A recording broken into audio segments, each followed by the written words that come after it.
នេះហៅ fan fan របស់កូនហេង QT ទាំងអស់គ្នាជួយចុច like ចុច subscribe ចុចសញ្ញាកណ្ដឹងឲ្យ admin ដើម្បីមើលរឿងប្តីសេដ្ឋីប្រពន្ធបង្កប់សេវាមួយរឿងចាប់ fan ជាទីស្រឡាញ់ទូស្រីរបស់យើងគាត់មានប្តីជាមហាសេដ្ឋីតែគាត់អត់ដឹងទេគាត់ស្មានតែប្តីគាត់ជាអ្នកក្រជា delivery ធម្មតាព្រោះជួបគ្នាចៃដន្យរៀបការចៃដន្យមានកូនក៏ចៃដន្យហើយកូនគាត់មានជំងឺបេះដូងអ្នកនរគ្នាត្រូវការវះកាត់ខ្លាំងមែនតែនត្រូវការលុយច្រើនណាស់អញ្ចឹងប្តីរបស់គាត់នេះគាត់ថាចេះគាត់ចង់ពិសោធន៍ថាទូស្រីយើងជាមនុស្សល្អអត់ជាមនុស្សទទួលខុសត្រូវលើគ្រួសារលើកូនអត់អញ្ចឹងហើយគេអត់មាត់អត់កយទេគេទុកឲ្យទូស្រីយើងបញ្ចេញឥទ្ធិពលអ្នកនរគ្នាហើយដល់ហើយអញ្ចឹងទៅកូននឹងដឹងតែម៉ែក្រឪក្រគ្នាក៏មិនហ៊ានទៀមទីអ្វីដែរអ្នកនរគ្នាអើយធម្មតាអញ្ចឹងទៅហើយឪនេះមិនមែនអ្នកក្រទេធាតុពិតគឺជាអ្នកមានទូប្តីនេះណា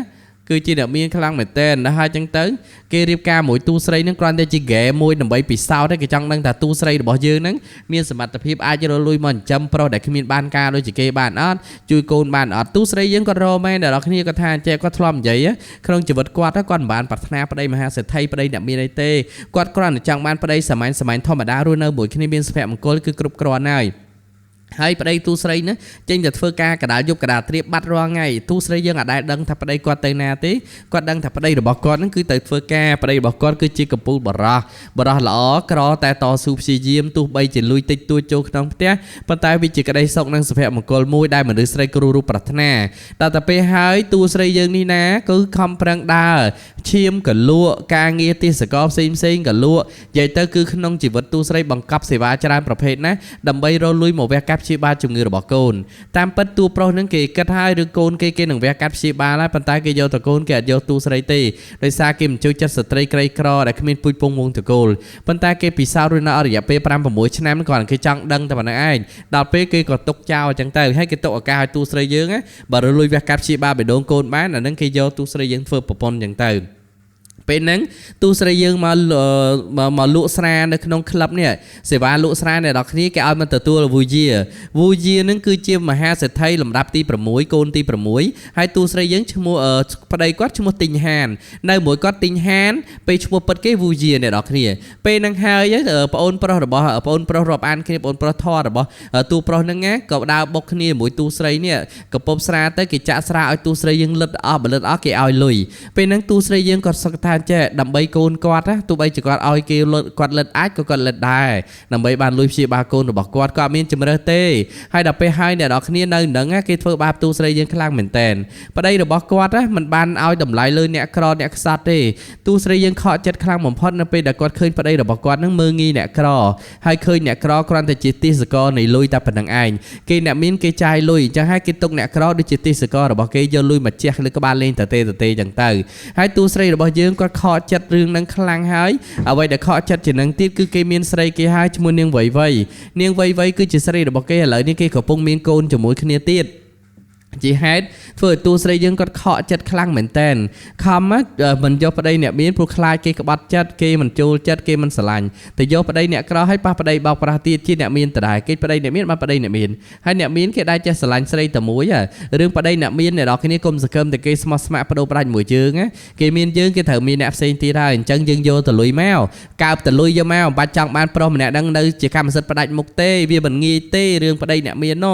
ដល់ពេលហើយអ្នកនរគ្នាទូស្រីរបស់យើងនឹងគាត់ក៏បានចូលមកបម្រើស្រានឹងគាត់ក៏បានលឺបានដឹងបានឃើញទាំងអស់ពីសកម្មភាពប្តីរបស់គាត់អ្នកនរគ្នាចាំបានទេចាំបានអី fan ដឹងផងអេដមីនដឹងអេដមីនប្រាប់ណាគឺទូស្រីរបស់យើងគាត់ជួបប្តីគាត់ដោយចៃដន្យពេលនោះប្តីគាត់ស្វឹងចូលផឹកស្រាតាមតូបចាំថ្នល់ផឹកស្រាហើយអត់មានលុយឲ្យគេទៀតអត់មានលុយឲ្យគេទូស្រីរបស់យើងគាត់គឺជាមនុស្សចិត្តល្អគាត់ក៏ជួយចេញលុយថ្លៃស្រាថ្លៃអីឲ្យចឹងណាមិនមែនគាត់តែចង់បានមនុស្សប្រុសនឹងតាក់មនុស្សប្រុសនឹងទេប៉ុន្តែគាត់ជួយចេញឲ្យចឹងទៅដោយសារតែការអាណិតជួយចេញឲ្យចឹងហើយក៏ខាងប្រុសនេះគេក៏និយាយភាសាគេចង់ពិសោធន៍មើលស្រីក្រីក្រជំនឿស្រួលបោកប៉ុណ្ណាបោកបានសម្រាប់អ្នកនរគ្នាបោកឡើងបានកូនមួយហើយមានជំងឺបេះដូងដល់រាល់ថ្ងៃហ្នឹងដល់ហើយចឹងទៅអ្នកនរគ្នាគេឲ្យទូស្រីរបស់យើងហ្នឹង គេឲ្យអញ្ជៀនទៅកាន់ស្រីរបស់គេសិតតែអញ្ជៀនពេជ្រតែអញ្ជៀនឲ្យទូស្រីយើងគ្រាន់តែអញ្ជៀនកលៃធម្មតាហើយទូស្រីរបស់យើងគាត់មានទស្សនៈមួយគាត់ថាចេះមានក្រវាមិនសំខាន់គឺយើងរស់នៅមួយគ្នាស្មោះត្រង់មួយគ្នាទៅមានក្តីសុខហើយទូស្រីយើងគឺតែគេមានកូនមួយគ្នាផងនឹងក៏ធ្លាក់បាយស្រាម្ដងពេលហ្នឹងហើយគេខឹងទូស្រីណាអ្នកដែលខឹងគាត់ខ្លាចគេប្តីគាត់នឹងឯងហើយសរុបសេចក្តីអ្នកនរគ្នាតាំងពីដើមដល់ចប់ប្តីគាត់បានស្រឡាញ់គាត់ទេអ្នកអេដមីនប្រាប់ឲ្យដឹងណាអានេះជាការពិតនៅក្នុងសាច់រឿងគេបញ្ជាក់ថាប្រុសមិនបានស្រឡាញ់ខាងស្រីទេគេគ្រាន់តែចង់ទុកខាងស្រីធ្វើជាហ្គេមណាធ្វើជាស្រីល្ងងគេលេងហ្គេម 5-6 ឆ្នាំនឹងឲ្យតែសុបាយចិត្តហើយក៏ជ្រុលមានកូនអញ្ចឹងទៅហើយគេក៏បន្តលាក់បាំងតែគេក៏មានកម្រងថានឹងផ្ដល់ជីវិតល្អឲ្យបើសិនតែមានសមត្ថភាពរលុយព្យាបាលជំងឺកូនបានគេមើលអាភាពស្មោះត្រង់ហ្នឹងណាហើយទូស្រីរបស់យើងអ្នកនរគ្នានៅពេលហ្នឹងគាត់ក៏រកបានពីប្តីគាត់ប៉ុន្តែមិនមែនបានដោយសារប្តីជួយចំពោះប្រពន្ធទេបានដោយសារតែការដាក់ទណ្ឌកម្មរបស់ប្តីមកលើស្ត្រីក្រីក្រម្នាក់ដែលកំពុងតែលក់ភេសជ្ជៈនៅក្នុងក្លឹបក្នុងបារតែប៉ុណ្្នឹងឯងហើយអ្នកនរគ្នាសម្រាប់ពេលហ្នឹងទូស្រីរបស់យើងត្រូវបានគេបង្ខំឲ្យផឹកស្រាគាត់ថាគាត់អាឡែកស៊ីស្រាគាត់ផឹកអត់បានទេប៉ុន្តែគេថាចេះបើផឹកគេឲ្យលុយច្រើនចឹងទូស្រីយើងដើម្បីបានលុយនឹងទៅវះកាប់ព្យាបាលកូនរបស់គាត់ក៏ព្រមផឹកស្រាហ្នឹងទៅគាត់ថាអើយគ្មានអីសំខាន់ជាងកូនទេលោកអើយរឿងអីផ្សេងទៀតតម្លាក់ចោលត្រឹមហ្នឹងចុះពេលទូស្រីយើងរើសលុយក៏ត្រូវបានប្តីគាត់ជាត់ដៃគាត់ឡើងរបួសទៀតអ្នកនរគ្នាទូស្រីយើងគាត់ឈឺចិត្តខ្លាំងណាស់ខូចចិត្តណាស់គាត់យំហ្មងគាត់ថាហេតុអីបានជាគាត់ល្ងងដល់ថ្នាក់ត្រូវមនុស្សប្រុសម្នាក់បោកអស់រយៈពេល6ឆ្នាំដល់ពេលមកដល់មន្ទីរពេទ្យវិញពេទ្យគេប្រាប់ថាកូនស្លាប់បាត់ហើយដោយសារទូស្រីយើងមកយឺតពេលវេលាចឹងណាគឺកូនបានស្លាប់បាត់ពេលហ្នឹងទូស្រីយើងគាត់ថាអស់នៃអស់ក្លឹមសារសម្រាប់គាត់ហើយបើកូនគាត់ស្លាប់បាត់ទៅហើយដល់ពេលប្តីនឹងគេមកអ្នកនរគ្នាគេក៏មកធ្វើដូចជាគេជាជនក្រីក្រធម្មតាអញ្ចឹងទូស្រីក៏គាត់បានប្រាប់ថាអញ្ចឹងឈប់សម្ដែងទៅគាត់ដឹងរួចហើយថាអ្នកឯងជាអ្នកណាអ្នកឯងសប្បាយលេងសើចនឹងជីវិតខ្ញុំណាដោយសារតែការលេងហ្គេមកំសាន្តសប្បាយរបស់អ្នកឯងបានធ្វើឲ្យកូនរបស់ខ្ញុំនេះមានជំងឺបែបហ្នឹងបានធ្វើឲ្យជីវិតខ្ញុំធ្លាក់ទៅជាបែបហ្នឹងអញ្ចឹងហើយខាងប្តីគេថាអញ្ចឹងបើសិនជាខាងស្រីនេះដឹងការពិតហើយថាគេជាអ្នកណាអញ្ចឹងគេក៏មិនចាំបាច់សម្ដែងទៀតដែរគេហត់នឹងសម្ដែងជាមួយនឹងមនុស្សស្រីដែលល្ងងឆោតដូចជាទូស្រីយើងខ្លាំងណាស់ទូស្រីរបស់យើងអ្នកនរគ្នាគាត់ទុកឱកាសឲ្យមនុស្សប្រុសហ្នឹងណាដល់ហើយមនុស្សប្រុសហ្នឹងគេថាឥឡូវគេឲ្យលុយមួយចំនួនទៅដើម្បីជាសំណងជំងឺចិត្តអញ្ចឹងកូនរបស់គេនឹងយកគេនឹងចិញ្ចឹមកូនរបស់គេទូស្រីរបស់យើងក៏ថាលុយហ្នឹងគេថាសំខាន់សម្រាប់ខ្ញុំប៉ុណ្ណាទៅលុយហ្នឹងគេថាក្រីក្រដូចជានាងតែមានសមត្ថភាពអីរលុយបានប៉ុណ្ណឹងគេឲ្យប៉ុណ្ណឹងចាត់ទុកថាសំណាងហើយទូស្រីយើងក៏បានចង់បានលុយហ្នឹងទេហើយគាត់ក៏បានប្រាប់ប្តីក៏ថាអញ្ចេះណាចង់បានកូននាំទៅយកទៅមើលកូនទៅដល់ហ្នឹងគឺទូស្រីយើងប្រាប់ឲ្យថាកូនស្លាប់បាត់ប៉ុន្តែប្តីនឹងអត់ជឿទេអ្នកនរគ្នាប្តីអត់ជឿថាកូនស្លាប់ទេហើយបានលោកពេទ្យនេះណាគាត់គឺជាអ្នកជួយយកអាសា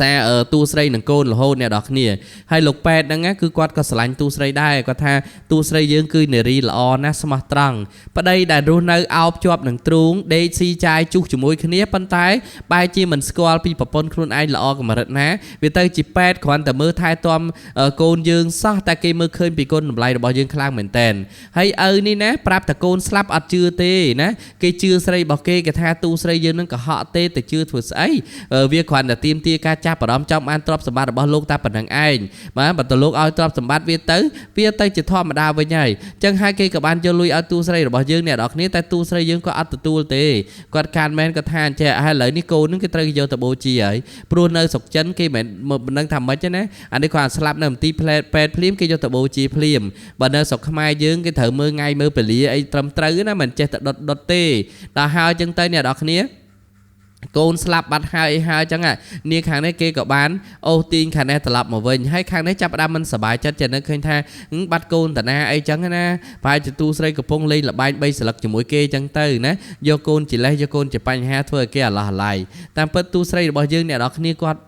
់បានអាឡោះឡៃមួយប្តីគាត់ទៀតទេតាំងពីដើមដល់ចប់គាត់ស្រឡាញ់ប្រុសម្នាក់ហ្នឹងរៀបការមួយប្រុសម្នាក់ហ្នឹងព្រោះសុភមង្គលនៃជីវិតគូមិនមែនព្រោះទ្រព្យសម្បត្តិនៃជីវិតគូទេពេលហ្នឹងហើយអ្នកនរគ្នាទូស្រីរបស់យើងគាត់ក៏ព្យាយាមខលតាក់ទងទៅកាន់ប្តីគាត់ដើម្បីមកជួបកូនជាលើកចុងក្រោយប៉ុន្តែប្តីរបស់គាត់ចេះតែអត់មកគាត់ជឿលើស្រីរបស់គាត់ណាគាត់ថាកូនគាត់មិនមែនស្លាប់កូនគាត់មិនមែនមានបញ្ហាគឺទូស្រីយើងហ្នឹងអ្នកបង្កើតបញ្ហាទូស្រីយើងអ្នកបង្ករឿងច្រើនណាដល់ពេលហើយទូស្រីរបស់យើងគាត់មករកកន្លែងបញ្ចុះធាតុ ទៀតចឹងគាត់គិតថាលុយដល់ប្តីឲ្យហ្នឹងក៏យកទៅបញ្ចុះធាតុកូនប៉ុន្តែដល់ពេលឲ្យបងប៉ែតគាត់ថាចាំគាត់ឲ្យគាត់ជួយចឹងថាឥឡូវគាត់ខ្ចីសិនគាត់នឹងសងវិញព្រោះគាត់មិនត្រូវការចាយលុយរបស់ប្តីគាត់ទេណាដល់ហើយចឹងទៅគាត់ក៏មកទិញដីកន្លែងហ្នឹងគឺដីជាប់មាត់សមុទ្រដីហុងស៊ុយដែលចិនគេម៉ែទុកចឹងណាដល់ពេលហើយចឹងទៅស្រាប់តែតួប្រុសដែលជាប្តីហ្នឹងក៏នាំនាងវ័យហ្នឹងមកគេបានទិញដីនឹងយកមុនគេយកទៅបញ្ចុះសពឆ្កែរបស់នាងវ័យទូស្រីថាហេតុអីលោកធ្វើអញ្ចឹងណាសូម្បីតែកន្លែងចុងក្រោយដែលកូនស្រឡាញ់បំផុតក៏លោកត្រូវដណ្ដើមយកទៅឲ្យសត្វចិញ្ចឹមរបស់នាងម្នាក់នោះដែរខ្ញុំមិនបានត្រូវការអ្វីពីលោកទេខ្ញុំគ្រាន់តែចង់ឲ្យលោកនោះបំពេញបំណងប្រាថ្នាចុងក្រោយរបស់កូនប៉ុន្តែប្តីនឹងអត់ជឿអ្នកនរគ្នាគេថាទូស្រីយើងឈប់យកកូនមកធ្វើជាខែលយកកូនមកធ្វើជាលេសមកចោតប្រកាន់គាត់ទៀតទៅគាត់មិនជឿថាកូនគាត់ស្លាប់ទេកូនគាត់នៅល្អជាតែគាត់បានស៊ូពេទ្យចេញចូលរហូតហ្នឹងពេលហ្នឹងហើយអ្នកនរគ្នាបងពេទ្យក៏បានប្រាប់ថាអញ្ចឹងលោកអត់សមជាឪពុកអត់សមជាប្តីរបស់គេទេណាព្រោះពេលហ្នឹងទូស្រីយើងគាត់បានលែងលះមួយប្តីគាត់ហើយណាសញ្ញេលែងលះគ្នាហើយចឹងតាំងនៅមន្ទីរពេទ្យម្លេះដល់ហើយចឹងទៅគេក៏បានឆ្លុះគ្នាមួយទូស្រីយើងក៏កវិសដៃទៅធ្វើឲ្យធាតុរបស់កូនហ្នឹងគឺជ្រុះអ្នកនរគ្នាជ្រុះនៅលើដីតែម្ដងហើយគេឲ្យទូស្រីរបស់យើងលុតជង្គង់បើសិនលុតជង្គង់វគេចឹងទៅគេនឹងព្រមឲ្យដីហ្នឹងទូស្រីយើងក៏លុតជង្គង់ពេលហ្នឹងហើយប្តីទូស្រីគិតថាចែទូស្រីយើងមិនដែលចុះញោមដល់ថ្នាក់ហ្នឹងទេ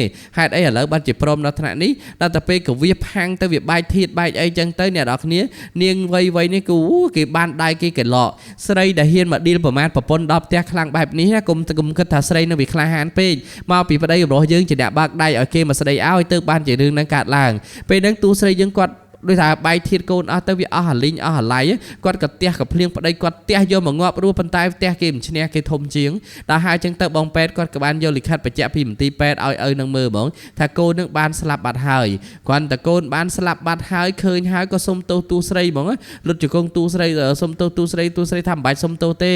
ហ្គេមដែលលោកកំពុងលេងសប្បាយនឹងគឺវាសា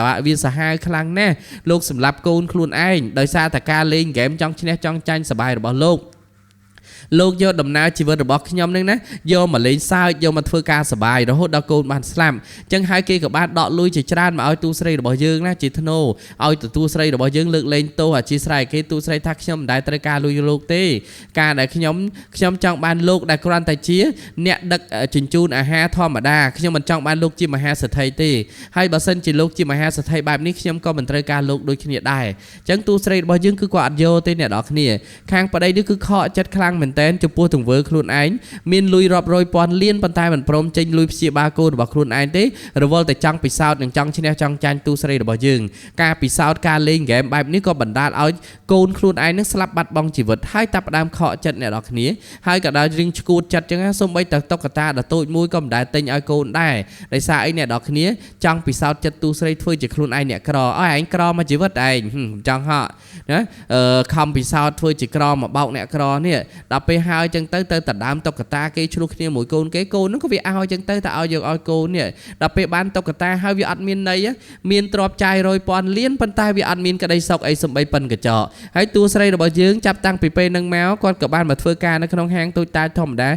គាត់ប្រាថ្នាឲ្យថាមិនចង់បានជីវិតជាមហាសេដ្ឋីទេសូមតែជីវិតដែលមនុស្សធម្មតាហើយយល់ចិត្តយល់ថ្លើមគ្នារស់នៅមានសុភមង្គលស្មោះត្រង់នឹងគ្នានឹងបានហើយឥឡូវនេះណាប្តីនេះគេមកទិញហាងហ្នឹងឲ្យទូស្រីយើងធ្វើជាម្ចាស់ហាងធ្វើជាមហាសេដ្ឋីមិនចាំពិបាកទេទូស្រីថាទុកលោករបស់លុយរបស់លោកវិញទៅខ្ញុំមិនដែលប្រាថ្នាចង់បានលុយរបស់លោកទេហើយលោកឈប់យល់ច្រឡំថាលុយអាចទិញបានអ្វីគ្រប់យ៉ាងទៅបើលោកទិញបានគ្រប់យ៉ាងទៅទិញជីវិតកូនឲ្យរស់ឡើងវិញមកហើយចាំមកនិយាយជាមួយគាត់ពេលហ្នឹងអ្នកនរគ្នាទោះបីជាធ្វើបែបណាក៏ទូស្រីរបស់យើងគឺគាត់ដាច់ឆឹងហ្មងចិត្តដាច់ណាអេដមីនធ្វើរឿងប្រមាណនេះគឺទូស្រីត្រូវចិត្តខ្លាំងមែនទែនចិត្តដាច់ហ្មងមិនចេះតែញ៉ាំញុំប្រុសកឡុកបានទេណានៅមានកឡុកបានតាមចិត្តទេហើយឥឡូវនេះណាប្អូនស្រីរបស់តួប្រុសនេះប៉ែតនេះណាប្អូនស្រីរបស់តួប្រុសគេធ្វើប៉ែតហើយគេស្រឡាញ់តួស្រីគេថាគេមិនដែលឃើញមនុស្សស្រីអីប៉ាកែដល់ថ្នាក់ហ្នឹងទេណាល្អមែនទែនគេចង់ឲ្យបងគេហ្នឹងតាក់ទងតួស្រីដល់ឥឡូវពេលដែលដឹងការពិតឡើងមកអ្នកហ្នឹងគឺបងថ្លៃខ្លួនឯងហើយប្រុសអត់កណាតប្រុសអត់បានការដែលធ្វើឲ្យកូនខ្លួនឯងស្លាប់គឺជាបងខ្លួនឯងទៀតអញ្ចឹងហើយវាជារឿងគួរឲ្យសោកស្ដាយខ្លាំងមែនតើគេក៏បានប្រាប់ទៅកាន់បងប្រុសគេថាអញ្ចឹងឥឡូវមិនបាច់គិតច្រើនទេណាធ្លាប់ស្រឡាញ់នាងបានក៏តស៊ូស្រឡាញ់នាងម្ដងទៀតទៅ